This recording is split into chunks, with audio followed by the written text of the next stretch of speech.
And then something like crypto became quite big in the space because guys recognized that part of being a successful high value man was also having your money together. Okay, it doesn't necessarily mean to be a multi-millionaire, but certainly having at least financial stability and financial independence was deemed to be very useful, again with good reason. So then this whole other aspect of self-development, more general sort of life coaching stuff came into the equation. It was like, yeah, be wealthy, be super jacked, dress well, wear suits, go and smoke cigars, have a Bugatti. You know, all of this kind of thing came into the equation. So where is the dividing line? And is there a dividing line? Okay, so there's a couple of key issues with all of this, really, that you need to be aware of. So the first thing is that the term game now, the meaning has shifted in popular discourse. The meaning has now shifted to incorporate, really, the self-improvement stuff as well.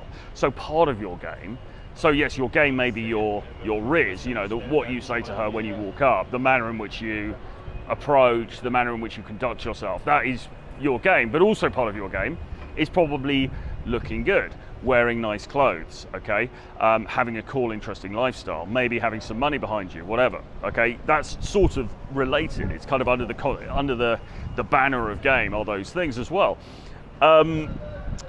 But, and here's the next point, it's not sufficient to think, all right, cool, well, all I'm going to do is I'm going to go monk mode and I'm going to sit in a room for 10 years and I'm going to get my money up and I'm going to go to the gym every day and I'm going to get super jacked and then I'm going to be a high value guy and then the women are just going to come to me.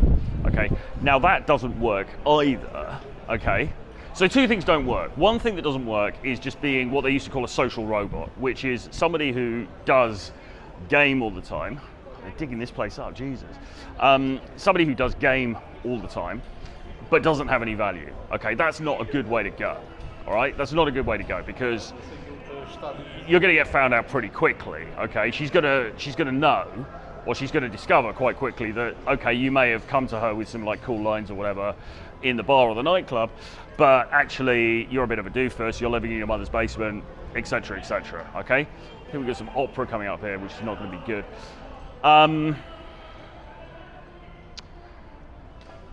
So yeah, so you want to avoid that, okay? You want to avoid just doing game. But equally, just doing self-improvement also doesn't really work either, okay? And this is where a lot of guys trip up because they think, well, shall I just spend, as I say, 10 years working on myself, working on my business, working on my fitness, and then the women are just going to come to me. And that doesn't work either. And the reason that doesn't work is because you need to have that social savvy. You need to have that spark about you. If you don't, there are plenty of dudes in London, for example, who have a lot of money and who go to the club and buy, you know, a bottle of champagne or whatever they need to buy, and they buy a table in the club, and they sit there, and maybe the girls come to the table for 5 minutes, and they say hello and they take the drinks, and then they go off and they have sex with the cute barman. Okay, so the rich dude who's sitting there and he's like, no, but I've got all the money, I'm wearing this Armani suit and I'm super cool.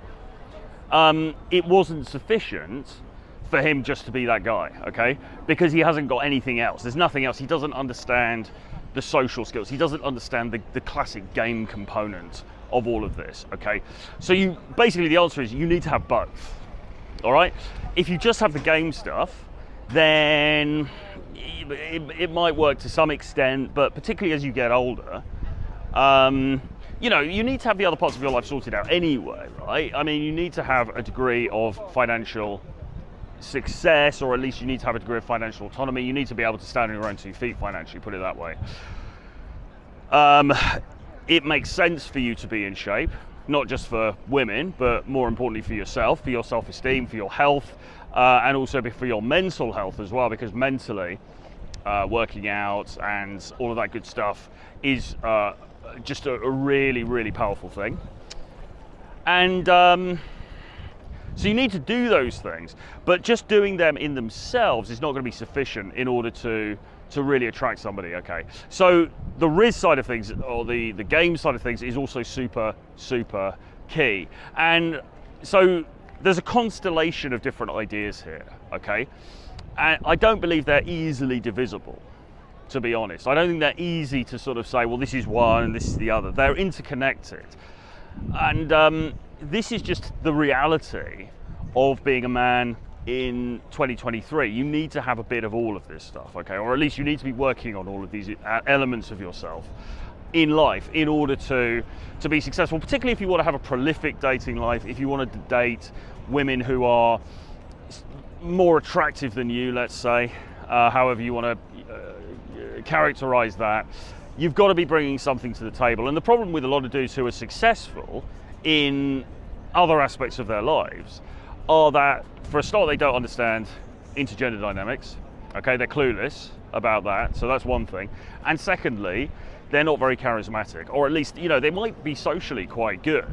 You know, they might be good at a networking event. They might be good at like some kind of crypto, you know, networking day or exhibition or something like that. But it's not the same skill set as being in front of a woman that you're attracted to. It's a very different kind of thing, all right? And so you need to make sure that you're upskilled in those elements, all right? Now, dating apps as well. Of course, you can use the dating apps in order to meet people, that's fine. But you're still gonna have to go on a date with them, or you're still gonna have to meet up with them and sit down and have a conversation with them, okay? How you come across in that moment when you finally meet her is super, super key. I was talking to a girl yesterday who had come to Portugal to meet up with a dude, and she'd been talking to him on social media for a while. They met up and it fell totally flat, and she said, yeah, it was too friendly. He seemed like my best friend, he seemed like my brother. There was no sexual spark there, okay? So he lost the girl, all right? Now, had he come at the interaction in a different way, it's very likely that, you know, something would have happened between them, because that was what she had visited the country for, right? So if you don't understand this stuff, you are probably losing. You know, you're probably losing in situations that you should have won in, or you should have thrived in, okay? So if any of this is ringing a bell with you, if this is something that you've experienced, if this is something that that kind of resonates with you on some sort of level, firstly, leave a comment below. Do subscribe to the channel if you haven't already, and jump on a free call with me. My Calendly link is below. You can have a conversation with me, 15 minutes. We can talk about your situation, where you are in terms of dating, and really figure out, okay, so what is the strategy that we can put into place in order to get you where you need to be, okay? This stuff, it's not intuitive, all right? And most of us as guys, we don't really get it. We need to have these things pointed out to us, okay? So I would urge you to jump on that call with me. Again, the link is below. I'll see you guys again very soon. Bye-bye.